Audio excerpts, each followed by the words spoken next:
व्यंजन संधि का क्या होता है कि अभी तक हम पढ़ रहे थे स्वर से स्वर में मिलने से विकार जो उत्पन्न हो। ठीक है, एक गाना है ना, मिले सुर मेरा तुम्हारा, तो जो स्वर मिलता है उससे स्वर संधि हो गई। व्यंजन संधि में क्या होगा कि स्वर के साथ व्यंजन या व्यंजन के साथ स्वर मिले, वो व्यंजन संधि में आएगा। जैसे पहला उदाहरण मैं दे रहा हूँ। पहला उदाहरण है, जैसे एक, अगर लिख सकते हैं तो लिखिए आप लोग। क, च, ट, त और प, ये क्या है? अगर आप हिंदी वर्णमाला में देखेंगे तो क, च, ट, त, प क्या होगा? वर्ण का कौन सा स्थान है ये? पहला। स्पर्श सर व्यंजन भी पहला है। सर। हाँ, स्पर्श व्यंजन भी है, और साथ में हर वर्ग का, जैसे क वर्ग का पहला, च वर्ग का क ख ग घ अंग, च वर्ग का पहला, ट का पहला, त का पहला और प, अर्थात हर वर्ग का पहला अक्षर, और उसके बाद कोई स्वर आए। स्वर मतलब जैसे क है, क के बाद अ जुड़े, च के बाद अ जुड़े, ट के बाद अ, मतलब पहले अक्षर के साथ स्वर जुड़ता है, या फिर उसके साथ य, र, ल, व। कौन सा? य, र, ल और व, इनमें से कोई एक आए तो उसका परिवर्तन किस रूप में होगा? वह अपने वर्ग का तीसरा हो जाएगा।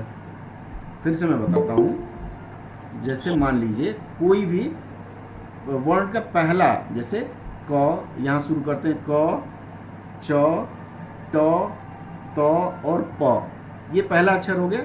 इसके साथ में कोई भी स्वर जुड़ जाए, या फिर इसके साथ य, र, ल और व जुड़ जाए, तो यह अपने ही वर्ग के तीसरे अक्षर में बदल जाता है।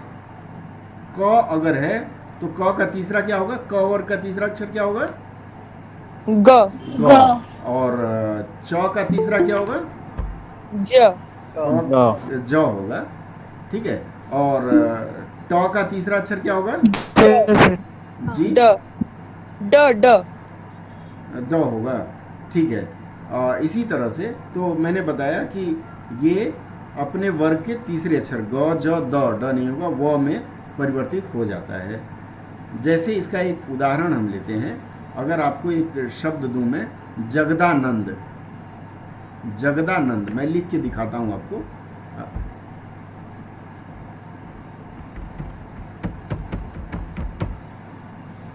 जगदानंद, ये न के ऊपर आधा न होगा। इसका संधि विच्छेद क्या क्या होगा? जगत आनंद। जगत धन आनंद।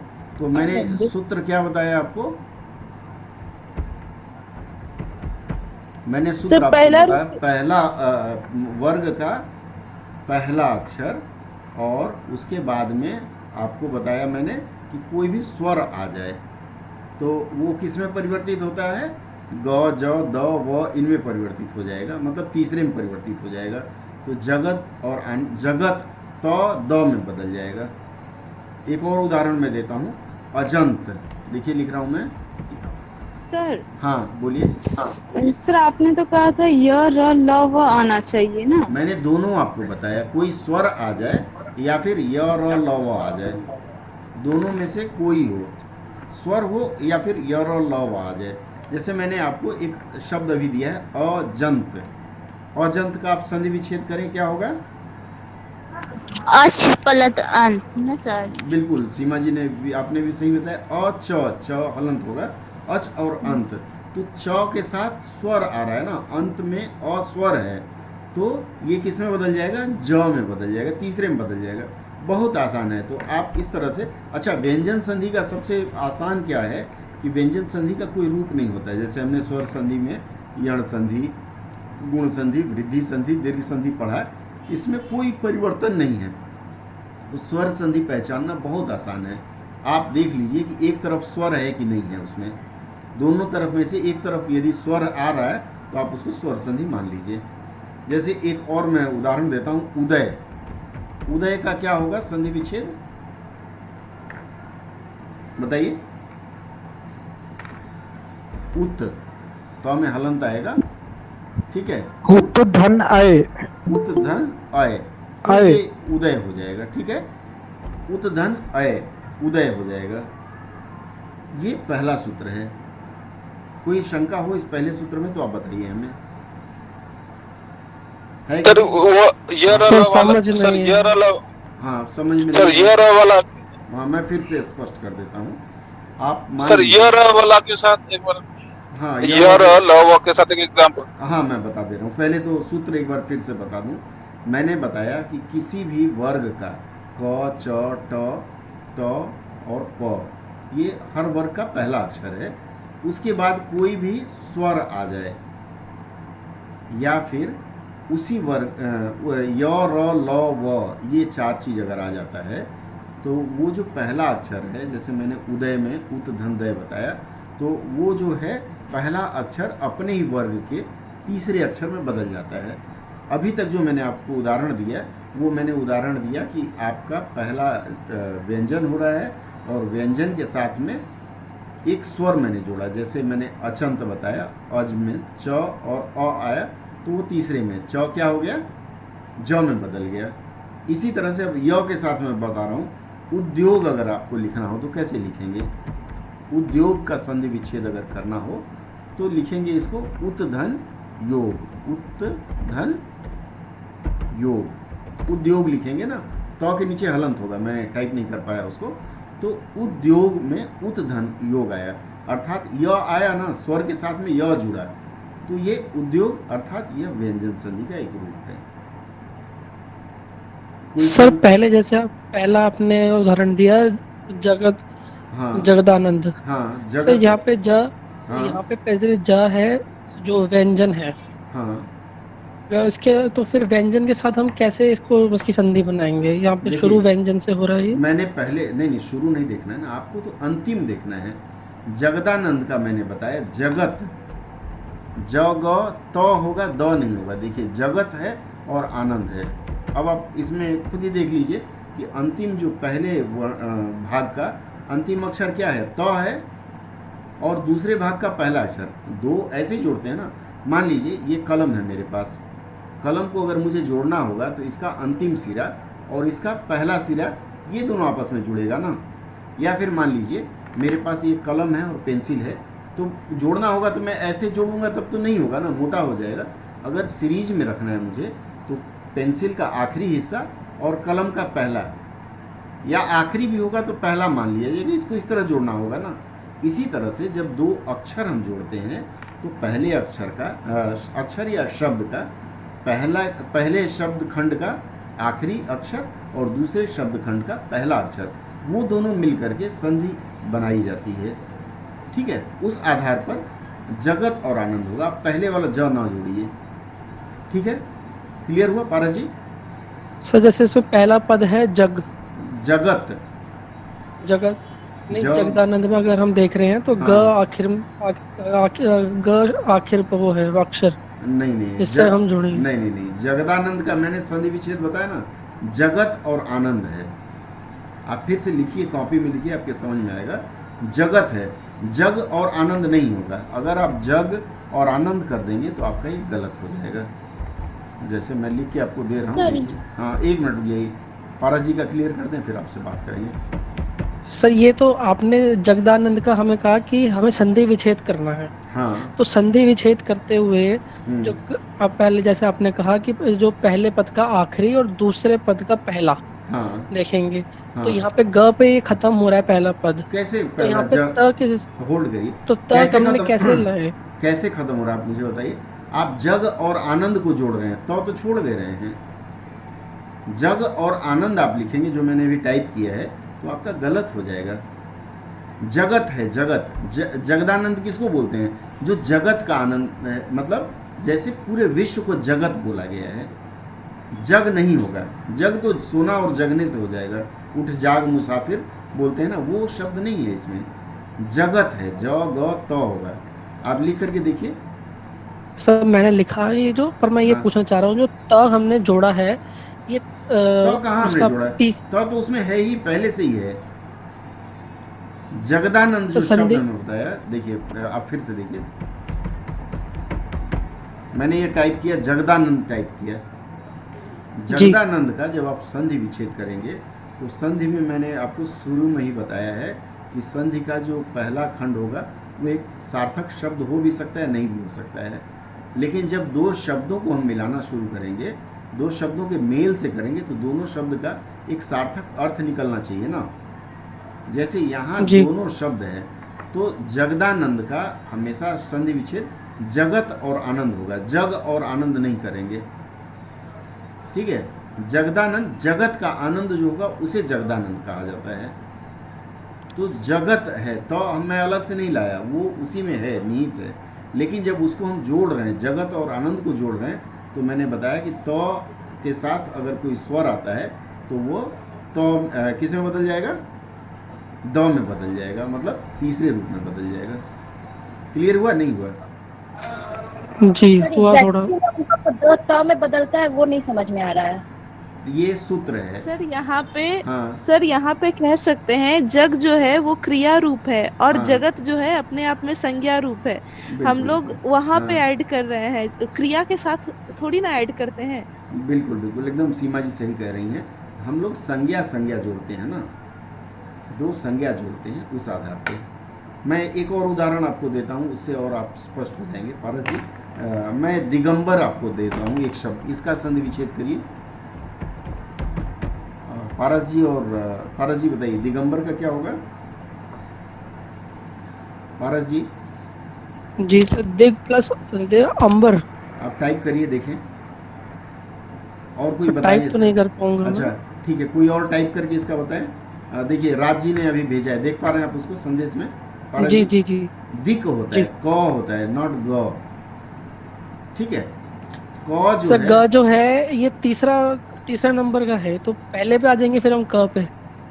इसका जब विच्छेद करेंगे तो क और अ मिलके, मैंने आपको सूत्र क्या बताया, क के साथ कोई भी स्वर जुड़ता है तो वो तीसरे रूप में बदल जाता है। तो क वाली लाइन पढ़िए, क ख ग, ख ग। तो तीसरा नंबर होगा, पहला तीसरे में बदल जाता है।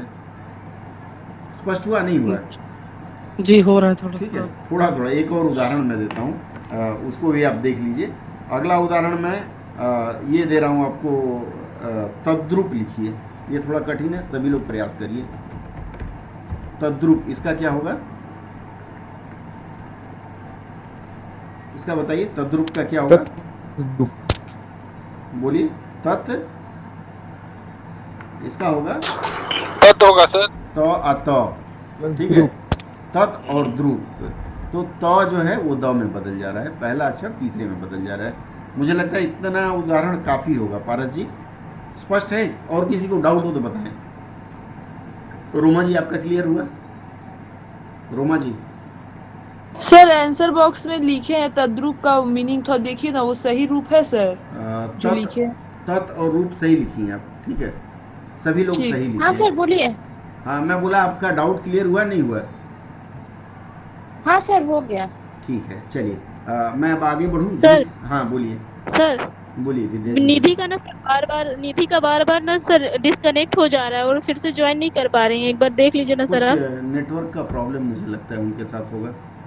निधि जी को बोलिए ग्रुप में जा करके, और ग्रुप में जो लिंक दिया हुआ है ना, उस लिंक से फिर ट्राई हाँ। करेंगे, वापस ग्रुप में जाएंगी, या फिर अच्छा ठीक है सर। या फिर उसमें जो कोड है ना SIVYPZOAOQ, ये कोड डाल के फिर से ज्वाइन कर पाएंगे, दिक्कत नहीं होगा अच्छा दोबारा ठीक है से। सर। ठीक है, चलिए हम अगला सूत्र बता रहे हैं। अब अगला सूत्र देखिए, ये तो पहला मैंने बताया कि उसके साथ य र ल व आ जाए या फिर उसी वर्ग कोई व्यंजन हो। दूसरा सूत्र कहता है कि यदि वर्ग का पहला अक्षर क च ट त प, इसके बाद में, कविता जी कुछ कह रही हैं?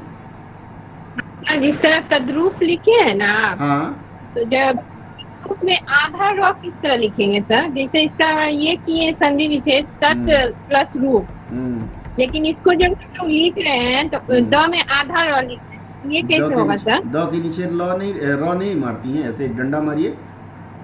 हाँ, डंडा, तो वो तो माने जैसे जब आप खंडित कर रहे हैं तो हाँ। र तो पूरा लिख रहे हैं ना, रूप। कहाँ लेकिन जब रूप लिख रहे हैं? तत् तो आधा है और र रूप लिखते हैं ना। जैसे मान लीजिए मुझे लिखना होगा कि मेरा रूप बहुत सुंदर है, या रुपया लिखना होगा, कैसे लिखते हैं हम? तो इसमें रू अपने आप आ जाता है। देखिए, रू तो आधा नहीं लिखेंगे ना, पहला वाला जो नहीं। हिस्सा है उसका अक्षर आधा होगा, दूसरे वाले का थोड़ा ना आधा होगा। आप देखिए, कोई भी एक ले लीजिए, अजंत मैंने बताया, टॉपिक से अलग है, पूछे सर। संधि चल रही है तो इससे हट के हो तो नहीं नहीं सर, पूछेंगे। नहीं कुछ और नहीं पूछेंगे। जो रूप हाँ। आप लिखे ना सर, हाँ। रूप पे अगर हम जोड़ करें तो वो बड़ा वाला र होगा ना सर। र में एक जो घुमा के आप बोले थे कैसे लिखा जाता है, हाँ, एक रूप जो मात्रा लगाया जाता है, बड़ा ऊ रूप की जो हम मात्रा, लोग जो बड़ा ऊ की मात्रा कैसे लिखते हैं? क्या सर? बड़ा ऊ की मात्रा कैसे लिखते हैं? सर मतलब वो जो र में जो घुमा के जो लिखना पड़ता है उसको थोड़ा ज्यादा घुमा देंगे रूप में, यही हम पूछना चाह रहे थे नहीं, कि नहीं, सुनिए, बड़ा- वो मैं आसान तरीका बताता हूँ। बड़ा ऊ की मात्रा आप कैसे लिखती हैं? क्या सर? बड़ा ऊ की मात्रा जैसे आपको लिखना हो, र में छोड़ ही दीजिए, मैं बोलता हूँ क में बड़ा ऊ लिखना होगा तो कैसे लिखेंगी? सर नीचे की तरफ जो जाता है सर उसको ही बोलते हैं, नीचे की उसमें तरफ। पहले गोली भी बनाते हैं, ऐसे गोली बना के ऐसे घुमाते हैं, तो वही आपको र में जोड़ देना है ना, कुछ अलग से तो नहीं कर रही हैं। र में छोटा ऊ की मात्रा के लिए खाली ऐसे उल्टा त लिख दीजिए, उल्टा त ऐसे। हाँ, और जब वही रुपया लिखेंगे तो रुपया में तो सिर्फ त देंगे सर, क्योंकि रुपया पे जोड़ नहीं दे रहे हैं तो रुपया। रुपया में बड़ा ऊ होता है, छोटा ऊ नहीं होता है। अच्छा ठीक ठीक है, ठीक। चलिए आगे बढ़े हम। ठीक है, दूसरा मैं नियम बता रहा था कि क, च, ट, त और प ये आएगा ही आएगा। ये सूत्र आपको थोड़ा सा याद रखना पड़ेगा, तब आपको कहीं भी संधि दे दिया जाए आप कर पाएंगे। क, च, ट, त, प के बाद उसी वर्ण का तीसरा या चौथा अक्षर है। अब क का चौथा वर्ण कौन सा होगा? क वाले का तीसरा या चौथा वर्ण कौन होगा? घ क का ग, चौथा क्या होगा? घ। घर वाला घ। हाँ, घ बोलेंगे, घा नहीं बोलेंगे। कल मैं इस पे ऑब्जेक्शन किया था, का, खा, गा, घा नहीं बोलेंगे हम। इसका मतलब आप आ की मात्रा बोल रहे हैं, उच्चारण हमें थोड़ा शुद्ध करना होगा। क, ख, ग, तो ग आएगा और घ आएगा। इसी तरह से च वाले का क्या आएगा? च वाले का आता है ज और झ। ठीक है, तो उसी वर्ण का तीसरा या चौथा अक्षर अगर मिलता है तो जो क, च, ट, त, प है या पहला अक्षर जिसको कहते हैं वो तीसरे में बदल जाएगा। स्पष्ट हुआ? नहीं हुआ? अगर पहले अक्षर के साथ व्यंजन लिख रहे हैं, पहले अक्षर के साथ उसी वर्ण का तीसरा या चौथा अक्षर अगर मिलता है तो यह तीसरे में बदल जाता है। स्पष्ट हुआ? नहीं हुआ? बताइए रविंद्र जी। रविंद्र जी बोलिए। रविंद्र जी का जी सर। क्लियर हो रहा है? नहीं हो रहा है? जी सर, जी सर, जी हो रहा है सर, हो रहा है। तो एक उदाहरण बताइए। मैंने बताया कि सर किसका? क, ठीक है, क, च, ट, त, प। हाँ, एक बार और बोलिए ना। मैंने बताया पहला वर्ण, पहला जो क, च, ट, त, प है उसके साथ में उसी का तीसरा या चौथा। क है तो तीसरा क्या होगा? च होगा।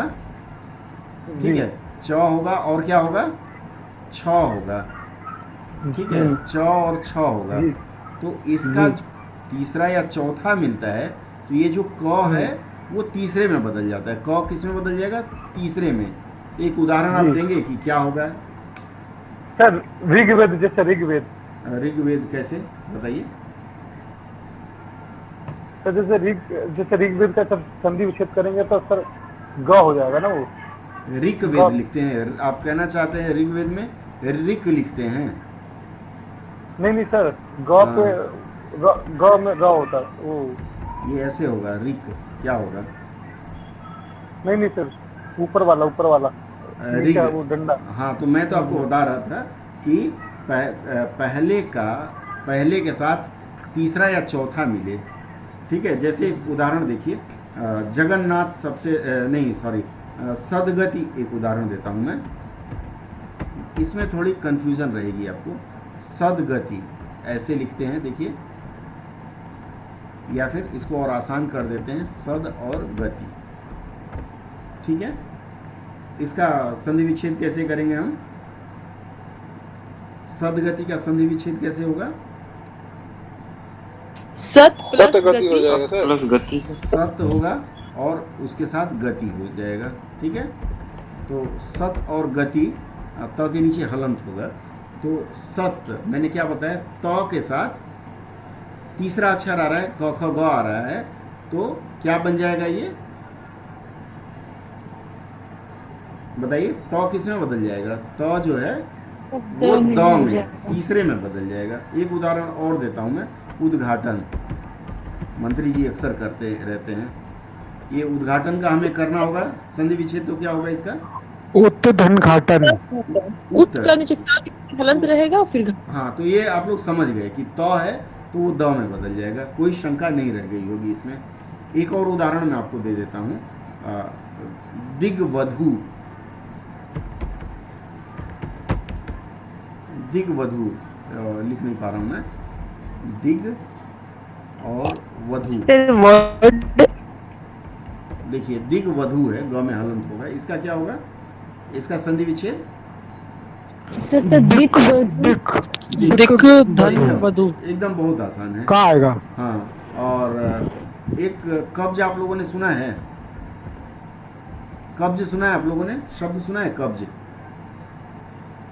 नहीं सुना है? अब्ज एक सर, शब्द है। कॉन्स्टिपेशन। हाँ, तो मैं आपको एक शब्द दे रहा हूँ। जी सर। ठीक है, कब्ज नहीं दे रहा हूँ, अब्ज दे रहा हूँ। अब्ज का संधि विच्छेद करिए। अब्ज। सर आप प्लस ज आपके नीचे आप धन ज। हाँ, अप धन ज होगा। ठीक है, तो ये दूसरा सूत्र आप लोगों का स्पष्ट हो गया। अब एक तीसरा सूत्र ले लीजिए। तीसरा सूत्र कहता है कि किसी भी वर्ण के पहले अक्षर क च ट त प, ये आपके समझ में आ गया है, उसके बाद न या म आए, लिखते चलिए आप लोग, तो दिमाग में बस जाएगा। न या म आए तो पहला अक्षर पांचवें में बदल जाता है। सर एक बार स्टार्टिंग से बोलिए ना। मैंने बोला पहले वर्ण, ठीक है, पहले वर्ण, ये समझ में आ गया। इसके साथ न और म मैंने बताया, न और म दोनों के नीचे हलंत होगा। न और म आए तो ये किसमें बदल जाएगा? पांचवें में बदल जाएगा। पांचवा क्या होता है इसका? क का पांचवा क्या होगा? सर अंक अंग। अंग हो जाएगा। और च का पांचवा क्या होगा? इय होगा। और त का पांचवा क्या होगा? न। ठीक है, तो थ द ध न होता है ना, तो ये पांचवें में बदल जाएगा। इसका उदाहरण देख लीजिए। ये अगर सूत्र आपको याद रह गया ना तो ये बहुत काम करेगा। ये वांगमय, वा के बाद अंग आता है। वांगमय का कैसे करेंगे? ये इसमें ले नहीं रहा है। वांगमय का कैसे करेंगे संधि विच्छेद? सर वाक धन में वाक धन में। तो मैंने आपको बताया कि क के बाद न और म आए, तो यहाँ वाक के बाद म आ रहा है, तो इसलिए वो अंग में बदल जाएगा। इसलिए देखिएगा पीजीडीटी अगर आप लोगों ने पढ़ा होगा तो पीजीडीटी में शुद्ध करने के लिए कुछ शब्द देते हैं, उसमें वांगमय इस तरह से लिखा हुआ आएगा, वा अंग और मय लिखते हैं। एक उदाहरण और मैं देता हूँ, तन्मय कैसे लिखेंगे? तन्मय का संधि विच्छेद करिए। तत् धन मय। अब आप लोग सीख गए, कोई दिक्कत नहीं है, ठीक है। तत् धन मय, तो तन्मय में वही बात हो गई कि क्या आया इसमें? तो आया, तो के साथ में उसी वर्ण का तो के साथ म मिला तो उसी का पांचवा रूप बदल जाएगा। क्लियर है या समझ में आ रही है बात कि मैं छोड़ दूं इसको यही? सर ये जो सर बोल रहे थे कि वर्ण का मतलब क च ट प ये तो रहेगा ही। हाँ। इसमें सिर्फ जोड़ होगा न और म का ना, न और म किसी के भी साथ। हाँ, इसके पहले वाले में ठीक है सर। इसके पहले वाले में उसका तीसरा चौथा जुड़ा है और उसके पहले में तीसरा हाँ। जुड़ा है, ठीक है। सर ठीक है सर। उन्नति का बताइए सर, अगर उन्नति वर्ड ले तो उन्नति क्या होगा बताइए, बताइए। सर उत्धन्नति। उत्धन्नति। उत्धन्नति से तो के साथ न आ रहा है तो वो न में बदल जाएगा उसी का, ठीक है। चलिए अगला मैं बताऊं सूत्र, ये क्लियर हो सर गया? न लिखेगा सर वो जी, उन्नति जो है तो हाँ। न जो है वो न में ही बदलेगा सर। उद्धन्नति लिखते हैं ना उसको। सर हाँ, सर दिग्विजय का क्या संदेश? उन्नति में डबल ना है ना, तो डबल ना हो जाएगा, वो न आधा ना आ जाएगा। एकदम सही आप बताई हैं। उन्नति आपकी आवाज ऐसे नहीं लिखते हैं। समझ पा रहे थे। देखिए उन्नति कैसे लिखते हैं, ये जो आप लिखे हैं उसी तरह से सर। तो त और न मिला ना, त मिला हाँ और न मिला, तो एक एक्स्ट्रा न आया कि नहीं आया? हाँ आया ना। हाँ हाँ। उत धन्नति, तो बस हो गया, स्पष्ट हो गया, उसमें क्या कमी रह गई बताइए। संगीता जी सर सीखना इन पड़ेगा वो लोग को कैसे टाइप पहले करना। जी सर इन लोगों को पहले जिनको दिक्कत हो रहा है, तो हाँ जो आप पहले जो रूल बता रहे हैं ना सर, हाँ उन लोग को कह लीजिए कि पहले लिख लेने के लिए, नहीं तो इसी हाँ, वजह से वो उनको समस्या आ रही, लिख नहीं रही हैं आप लोग। पूजा जी आप लिख रही हैं, हाँ सर लिख रहे हैं सर, कॉपी पे नोट कर रहे हैं। तब ये शंका नहीं आनी चाहिए थी। उन्नति में डबल ना आ रहा है, तो एक एक्स्ट्रा न आया ना उसमें। तो और न मैंने बताया, तो के साथ न अगर जुड़ता है तो वो न में परिवर्तित होता है, तो इसमें डबल न हो जा रहा है कि नहीं। चलिए एक और जी सर। जगन्नाथ पे हम लेते हैं। सर उसका तो जगत धननाथ होगा, तक नीचे हलंत, तो के जगत नीचे धननाथ। हलंत और न जुड़ा तो एक सवाल था हाँ बोलिए पूजा जी। उन्नति को लेकर के, हाँ, जैसे बताइए। कि इस वाले का जो नियम बता रहा है, तीसरा हाँ। वाला जो नियम बताया जा रहा है हाँ। कि किसी भी वर्ण, मतलब कि जो पांचों वर्ग है, पांचों वर्ग का जो पहला वर्ण है, हाँ जैसे क च हाँ जो भी हाँ दिया हुआ है 5, हाँ वो उसके बाद ना न हाँ, और म आए, बिल्कुल तब बिल्कुल हम उसके उसको साथ। हाँ पांचवे में बदलेंगे। हाँ। सर यहाँ पर तो ऊ आ रहा है ना पहला, कैसे तो हुआ रहा फिर है पहला, उसको कैसे हुआ रहा है? सर उन्नति वाह। में तो पहला ऊ आ रहा है, वही अरे समझ में नहीं आया। देखिए मैंने क्या बताया, पहले का जो पहला ग्रुप बना ना, उत बना ना पहला, उ त जी सर। बन रहा है उसमें। आप उ धन नति नहीं लिखती हैं, संधि विच्छेद कैसे करती हैं? उत धन नति करती हैं ना, कैसे करेंगे बताइए। सर वो समझ रहे हैं, हाँ। इसका संधि विच्छेद भी सही है, पर हाँ। हमको इसमें ये उदाहरण होगा, वो हमको कंफ्यूज तो कर रहा उ है कहाँ से कि आपके इस मन में वाले आ गया? भी ये अंतिम उदाहरण- शब्द देखिए ना, अंतिम अक्षर क्या है? उत में अंतिम अक्षर क्या आ रहा है बताइए, क्या आ रहा है? तो त जोड़ना है ना त। आपको, तो त के साथ जुड़ेगा ना। मैंने आपको कलम और पेंसिल का उदाहरण क्या दिया, इसका अंतिम और इसका पहला जुड़ेगा ना, तो उत में से त जुड़ेगा ना, ये त है और उसके बाद नति है, न है, त और न मिलकर के न बना। नहीं समझ पाई? बोलिए, नहीं समझी तो मैं फिर बताऊंगा।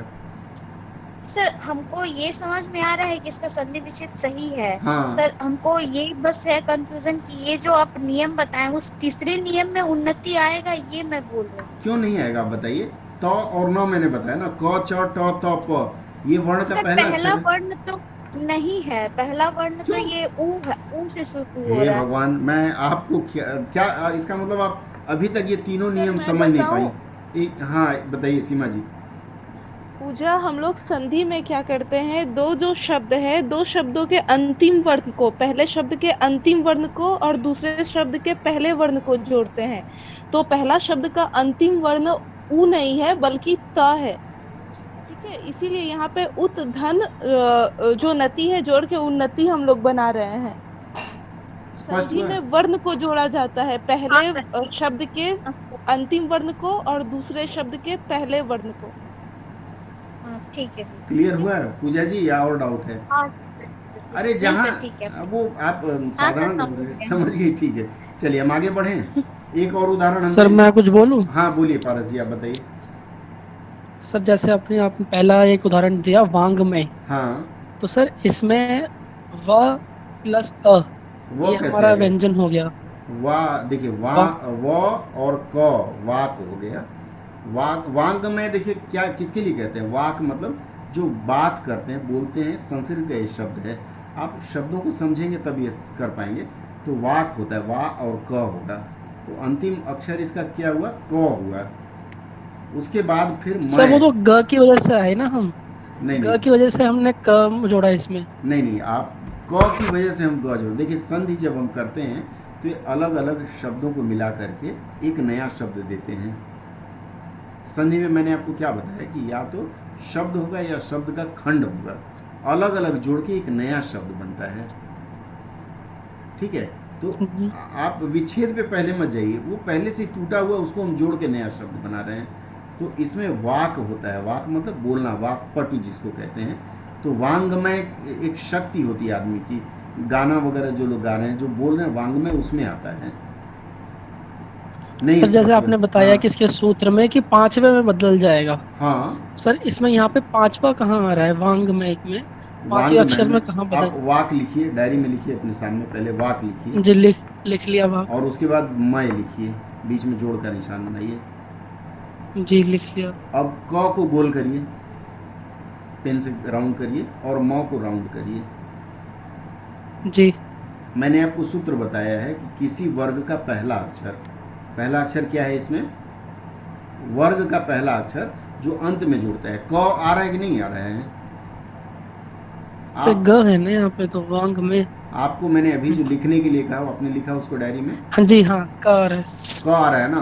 क के साथ म अगर जुड़ा है, दोनों को मैंने राउंड करने के लिए बोला आपसे जी, तो मैंने बताया क के साथ म अगर जुड़ता है तो उसी वर्ग का 5वां अक्षर बनेगा।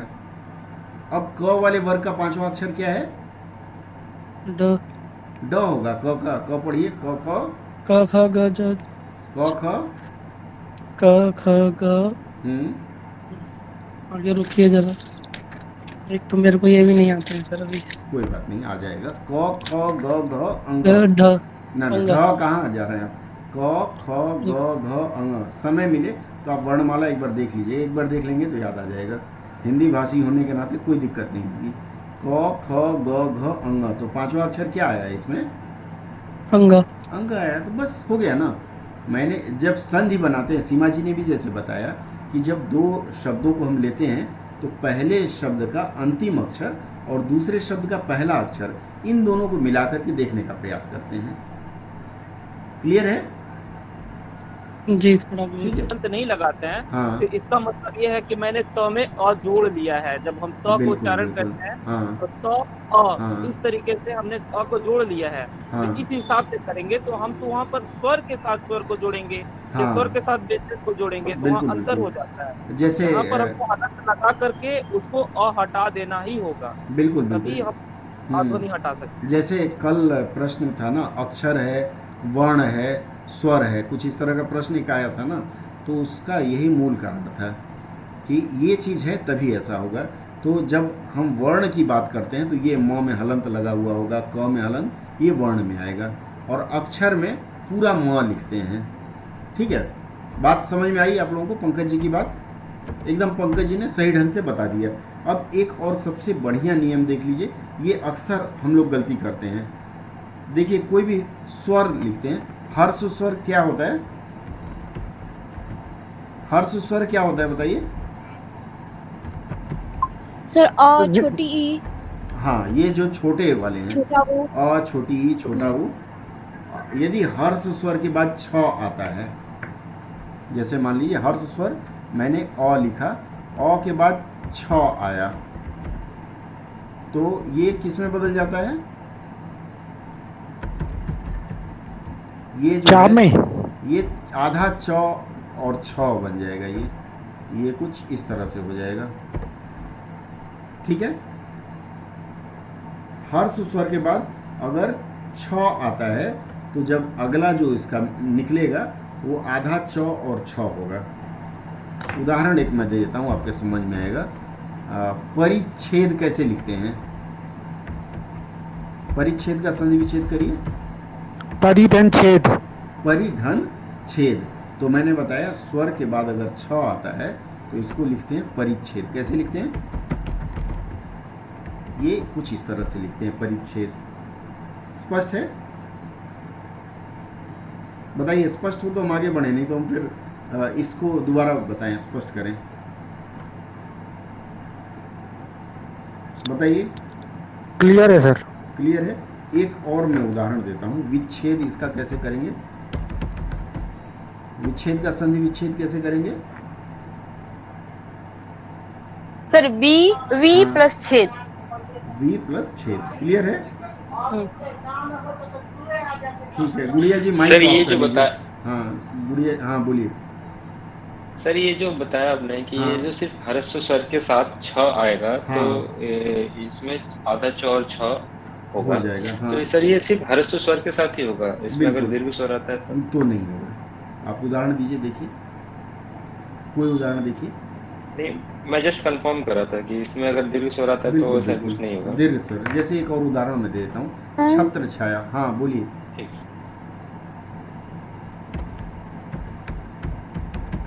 छत्र सर छाया, हर्ष हाँ। स्वर मतलब क्या बोले? हर्ष स्वर छोटा होता है ना, छोटा ऊ बड़ा ऊ, हर्ष मतलब छोटा और दीर्घ मतलब बड़ा है। तो दीर्घ मतलब तो जिसके जिसके उच्चारण में कम समय लगे। हाँ, उच्चारण में जिसमें ज़्यादा लगे वो दीर्घ। आम भाषा में हम लोग जिसको बड़ा ऊ, छोटा ऊ, छोटी ई कहते हैं, तो जो छोटी हो गया वो अलग हो गया, हर्ष हो गया, और जो बड़ी और बड़ा है वो। अब मैंने एक शब्द लिखा है छत्र छाया, ये सही है या गलत है? देखिए संदेश बॉक्स में मैंने एक शब्द डाला है, गलत है सर। गलत है। इसका संधि विच्छेद कर दीजिए थोड़ा सा, कोई आप में से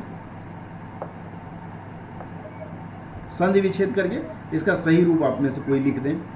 सर इसमें भी तो वही आ जाएगा, छत्र जैसे है उसके हाँ। बाद आधा छ फिर छाया आ जाएगा, छत्र हाँ। छाया हो जाएगा। बिल्कुल बिल्कुल, तो उसका सही रूप क्या आएगा? लोग डर रहे हैं, हमको लग रहा है बोलने से भी। अरे बोलिए आप लोग, तब समझ में आएगा। ये देखिए छत्र और छाया, ठीक है। छत्र में त्र में स्वर आया, अ का प्रयोग हुआ है, और उसके बाद छ आया है, तो ये कैसे लिखेंगे हम?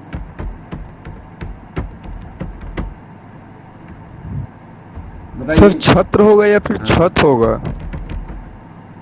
बताइए। छत्र ही होगा। ये इसको इस तरह से लिखते हैं, छत्र आधा च और छ होगा। नियम ये कहता है कि हर्ष और स्वर के साथ अगर छ आए तो आधा च और छ में बदल जाएगा। तो सही रूप ये है छत्र छाया, आधा च होता है। अगर आपने आधा च नहीं लिखा तो आपका शब्द गलत हो जाएगा। ठीक है, क्लियर है? एक और उदाहरण दूं मैं, बताइए। चलिए सर क्लियर है, लेकिन इसका थोड़ा सा संधि विच्छेद बताएंगे। छत्र धन छाया ही होगा ना सर इसका? हाँ, छत्र धन छाया। मैंने आपको क्या बताया जी। छत्र में अ भी तो आ रहा है ना, त्र जो लिख रहे हैं, त्र में त र और अ आता है, जी। संयुक्त अक्षर हो गया, तो अ के सर साथ आखिरी में, हाँ सर आखिरी में क्वेश्चन का आया था मुझे एग्जाम में, उसका डाउट पूछना है सर, थोड़ा जब आप ब्रेक लें तो बता। हाँ मैं बता दूंगा। ये स्पष्ट हो गया यहाँ तक? ठीक है, मैं बताइए ना, मेरा आवाज का बोलिए। कहाँ दिक्कत आ रही है आपको? हेलो, आपकी आवाज नहीं सुन पाया मैं, फिर से बोलिए। हेलो, नहीं सुन पाया मैं। छाया वाला, छत्र छाया वाला मैं जो बता रहा था आपको, छत्र और छाया ये इस तरह से लिखते हैं। जब इसका संधि विच्छेद करेंगे तो इस तरह से लिखते हैं, छत्र और छाया। तो मैंने आपको सूत्र बताया कि यदि हर्ष स्वर, इसमें देखिए अ के साथ छ जुड़ा हुआ है, तो जब ऐसा आता है अ के साथ छ, हर्ष स्वर के साथ छ जुड़ा होता है, तो वो आधा च और छ हो जाता है। क्या बन जाएगा? आधा च और छ। इस लिहाज से छत्र छाया जब आपको लिखना होगा तो छत्र छाया का संधि रूप ये होगा। मुझे लगता है यहाँ तक आपको स्पष्ट हो गया होगा। ठीक है, क्लियर है ना? मैं ऐसा करता हूँ, फिर मैं यहीं इसको ड्रॉप देता हूँ। ये जो मैंने 5 नियम आपको बताया है, मैं चाहूँगा इस नियम पे आप लोग मंथन कर लें। एक क्लास और होने दीजिए, लेकिन ऐसा ना हो कि समझ में ना आया हो। अगली क्लास में फिर आपको इसके 4 रूप और विसर्ग संधि मैं पूरा खत्म करूँगा। बताइए, किसी को संदेह अब हो तो बता दें हमें। नए लोग जो हैं उनमें किसी को संदेह हो? शिवम? सर संदेह नहीं है, बस मेरा एक डाउट था, मेरे को एग्जाम में आया था बोलिए। संधि से रिलेटेड, सच्चिदानंद किस श्रेणी में आएगा सर ये? तो मैंने इसका एग्जाम में तो दीर्घ लगा दिया था, लेकिन सर इसका फिर दूसरा क्वेश्चन उन्होंने ये बोला था इसका आप संधि विच्छेद करिए, वो मेरा गलत हुआ था। उन्होंने 3 टुकड़ों में से बांटा था, सत्य चित्त धन आनंद। हाँ, ये 3 टुकड़ा होता है। सत्य चित्त। हाँ सर, ये इसको थोड़ा सा डिटेल में थोड़ा समझा दीजिए।